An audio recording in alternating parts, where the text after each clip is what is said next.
Бисмиллахир-рахманир-рахим. Алхамдулилlah ва салату ва саламу аля расулилlah. Бүткүл алам жаратуучу болгон Аллах Таалага чексиз мактоолор жана сүйүктүү пайгамбарыбыз Мухаммад Мустафа саллаллаху алейхи ва салламга салам салат дуалар болсун. Ассаламу алейкум ва рахматуллахи ва баракатух. Урматтуу мусулман биртуган, бүгүн биз сиздер менен ырыскынын ачкычтары тууралуу кеп кылабыз. Аллах Таала Кур'ан-ы Каримде айтат: Астагфирулlah, "Ва ма мин даббатин фил арди илля алаллахи ризкуха." Жер бетиндеги бардык жан жаныбарлардын ырыскысы Аллах берет. Аллах жеткизет. Жер бетинде ар бир тирүү жандын ырыскысы Аллахтан. Даанышмандардын бири айтат: эгерде пенде кедейчиликтен коркуп аракет кылып мээнет кылгандай, тозоктон да коркуп аракет кылып мээнет кылганда, анда экөөнөн тең кутулмак. Эгерде пенде байлыкка аракет кылып мээнет кылгандай, талпынгандай, бейишке да талпынып аракет кылганда, анда экөөнөн тең жетмек дейт.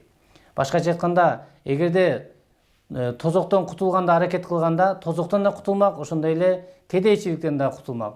Эгерде байлыкка талпынып аракет кылгандай, бейишке да аракет кылганда, анда бейишке да жетмек жана байлыкка да жетмек дейт. Бүгүн ушул сабагыбызды мына ушул даанышмандын сөзүнүн алкагында болмокчу. Урматтуу мусулман биртуган, биз ырыскыны базардан, дүкөндөн жана башка тек гана ушундай гана жерден издейбиз.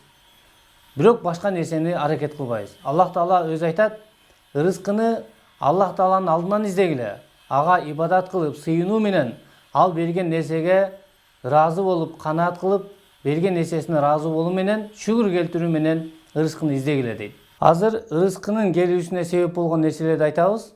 Жогорку даанышмандын сөзүндө кубат болот. Башкача айтканда, даанышман эгерде кедейчиликтен коркуп аракет кылгандай, тозоктон да коркуп аракет кылганда, кедейчиликтен дагы тозоктон да кутулмак дейт. Эгерде байлыкка талпынып аракет кылгандай, бейишке дагы эгерде пенде аракет кылганда, анда экөөнү тең жетмек. Бейишке да жетмек жана байлыкка да жетмек дейт.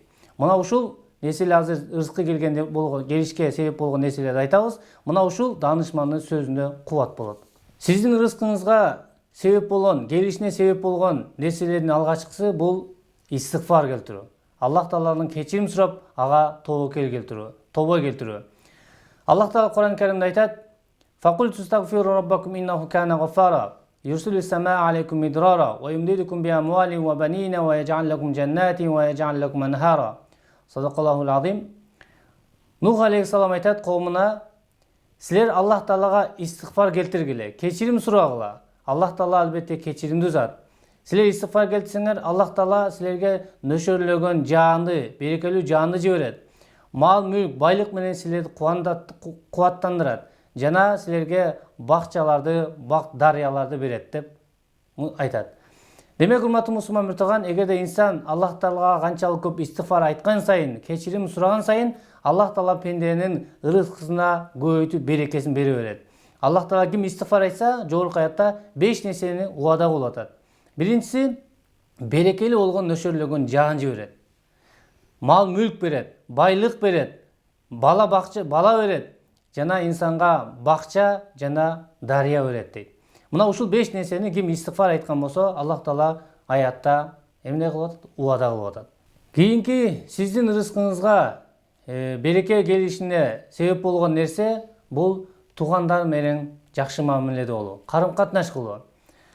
Туугандар менен карым-катнашта болсоңуз, сизге 2 нерсе берилет. Биринчиси, ырыскыңызга береке берет Аллах Таала, экинчиси, өмүрүңүзгө береке берет. Пайгамбар саллаллаху алейхи ва саллям айтат: "Эгерде силер ырыскыңарга береке келүүсүн кааласаңар жана өмүрүңөрдүн узун болуусун кааласаңар, анда туугандар менен карым-катнашты жакшырткыла, мамиле кылгыла" дейт. Демек, урматтуу мусулман биртуган, туугандар менен карым-катнаш кылуу, мамилени жакшыртуу сиздин ырыскыңызга береке болот жана өмүрүңүзгө дагы узун болушуна, берекелүү болушуна себеп болот. Аллах Таала хадис кудсайда айтат: "Анар-рахман антар-рахим." Мына ушул тууганчылык болгон мамилени жаратып атып, "Мен Аллахмын, сен туугандар менен болгон карым-катнашсың. Эгерде сени менен мамилени жакшырткандар, мен ал менен жакшыртам.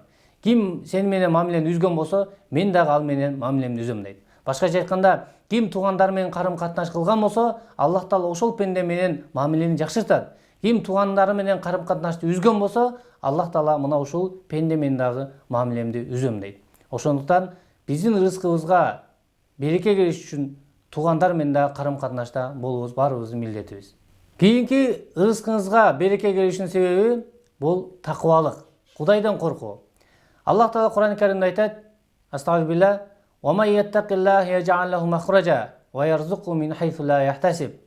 Ким Аллахтан такыбалык кылган болсо, Аллахтан корксо, анда Аллах Таала аны ар кандай кыйынчылыктан чыга турган жол ачып коет. Жана күтпөгөн жерден рызкысын берет дейт. Такыбалык деген Кудайдан коркуу. Кудайдан коркуу Аллах Таала буйруган нерселерде болуу жана Аллах Таала кайтарган нерселерден кайтуу, ошол кайтарган нерселер жерлерде болбоо, мына ушул такыбалык болуп эсептелет. Хазирети Хиндустани bir окуя айтат: "Мен устазымдын алдында сабакта отургам" дейт. Сабакта отурганда bir ашпозчу келди дагы, "Бүгүнкүгө жегенге эч нерсе жок" деп айтты. Устазыбыз айтты: "Бүгүн балдар сабыр кылабыз. Бүгүнкүгө эч нерсе жок экен. Кудай Таала эртең биздин рызкыбызга бир нерсе берет. Рызкыбызды эртең берет" дейт. Бардыгыбыз бөлмөлөрүбүзгө тарап кеттик дейт. Мен бөлмөмдө отуруп сабак кылып отурсам, жанымда bir кичинекей чычкандын баласы келип, мени кайра-кайра китептердин жанына ары бери басып, мени алакты кылды дейт. Кайра-кайра чыпылдап алакты кылгандыктан пияланы алып үстүнө көмкөрүп койдум дейт. Bir кезде чоңураак чычкан келип, пияланын жанына айланып чыйпылдап, кайра кирип кетти ийине. Кирип, bir алтын тыйын, алтын теңге алып чыкты дейт. Алтын теңге алып чыкты, пияланын жанына койду. Карап күзөтүп турсам, кайра кирип кетти дагы bir алтын теңге алып чыкты. Ошентип отуруп 14 алтын тыйын теңге алып чыгып пияланын жанына койду дейт. Дагы эмне болот экен деп карап күзөтүп турсам, кайра кирип кетти дагы, болду, эч нерсе калбады дегенсип, тыйын салынган, алтындын тыйын салынган баштыкты алып келип пияланын жанына койду. Анан мен акырын пияланы көтөрүп, бул чычкандын баласын чыгарып койдум дейт. Экөө бири-бирине чыйпылдап, кайра ээрчишип ийине кирип кетти. Мына ушинтип биздин bir күндүк эмес, bir нече күндүк рызкыбызды Аллах Таала чычкан менен берип койду дейт. Жогорку аятка көңүл бурсак, "Омай яттакиллах", ким Кудайдан коркса, такыбалык кылса, аны ар кандай кыйынчылыктан чыга турган жол ачып коет. "Ва ярзуқу мин хайсу ла яхтасиб", ал күтпөгөн жерден Аллах Таала рызкысын берет дейт. Мына ушул Хазирети Хиндустанини кыйынчылыгы ачкачылык болчу. Мына ушул ачкачылыктан Аллах Таала куткарды. Жана күтпөгөн жерден ушул чычкан, кичинекей чычкан себептүү bir күндүк эмес, bir нече күндүк рызкысын Аллах Таала берип койду.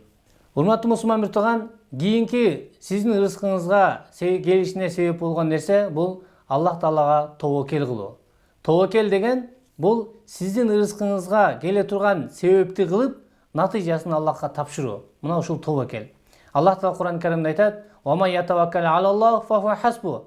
Ким Аллахка тобокел кылган болсо, анда Аллах Таала ага жетиштүү болот дейт. Пайгамбар саллаллаху алейхи ва саллям хадисинде айтат: "Эгерде силер Аллахка чыныгы тобокел кылган болсоңор, анда Аллах Таала силерге чымчыкка рызкы бергендей рызкыңарды берет." Башкача айтканда, чымчык эртең менен ач карын Аллах Таалага тобокел кылып үйдөн чыгып кетет, андан кечинде курсагы тойгон абалда кайтып келет. Эгерде силер дагы чыныгы тобокел кылганыңарда, Аллах Таала силердин дагы рызкыңарды мына ушул чымчыктай кылып бермек дейт. Кийинки сиздин рызкыңыз келишине себеп болгон нерсе бул ажылык жана умра. Ушуна ажылык жана умра рызкыга береке берет.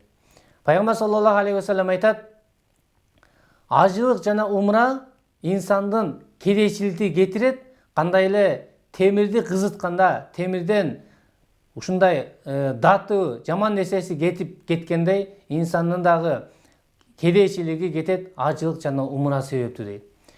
Эгерде ажыга көп барган же умрага көп барган адамдардан жанына келип сурасаңыз, сиз ажыга барып атасыз, умрага кайра-кайра барып атасыз, рызкыңыз азайып атабы же көбөйүп атабы деп сурасаңыз, эч бир адам "Мен рызкым азайды, банкрот болдум" деп рызкынан бир арызданбайт. Сөзсүз Аллах Таала анын рызкысына берекесин берет. Кийинки сиздин рызкыңызга келишине себеп болгон нерсе бул Аллах жолуна бошонуу, ибадатка бошонуу.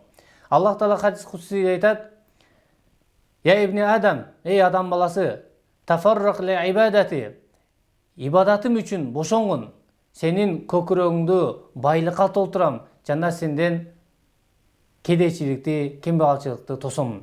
Эгерде андай кылбасаң, ибадат үчүн бошонбосоң, анда сенин колуңду алек кылып коем жана сенен ырыскыны тоспоймун, кедейчиликти тоспоймун" дейт. Биз ырыскыны тек гана базардан, дүкөндөн, башка жерден издейбиз. Бирок Аллахтын жолуна бошонуп ибадат кылбайбыз. Биздин ибадат кылып Аллах жолуна бошонгон болсок, Аллах Таала сенин көкүрөгүңө байлыкты толтурам дейт. Пайгамбар саллаллаху алейхи вассалам хадисинде айтат: "Лайсал гина ан касратил араз, валакиннал гина гинан нафс". Чыныгы байлык бул мал мүлктүн, акчанын көптүгү байлык эмес, чыныгы байлык жан дүйнөнүн токтугу байлык дейт. Демек, сиз ибадат үчүн бошонгон болсоңуз, Аллах Таала сиздин жан дүйнөңүздү байлык менен толтурам дейт. Жана сенден кедейчиликти тосомун дейт. Урматтуу мусулман бир тууган, ушу менен адамзат көрсөтүүсү соңуна келди. Кудай Таала элибизге, жерибизге, мамлекетибизге тынчтык, амандык, ынтымак, биримдик берсин. Ар кандай кысык бала апааттардан, ар кандай жугуштуу оорулардан элибизди Кудай Таала сактаган болсун. Ассаламу алейкум ва рахматуллахи ва баракатух.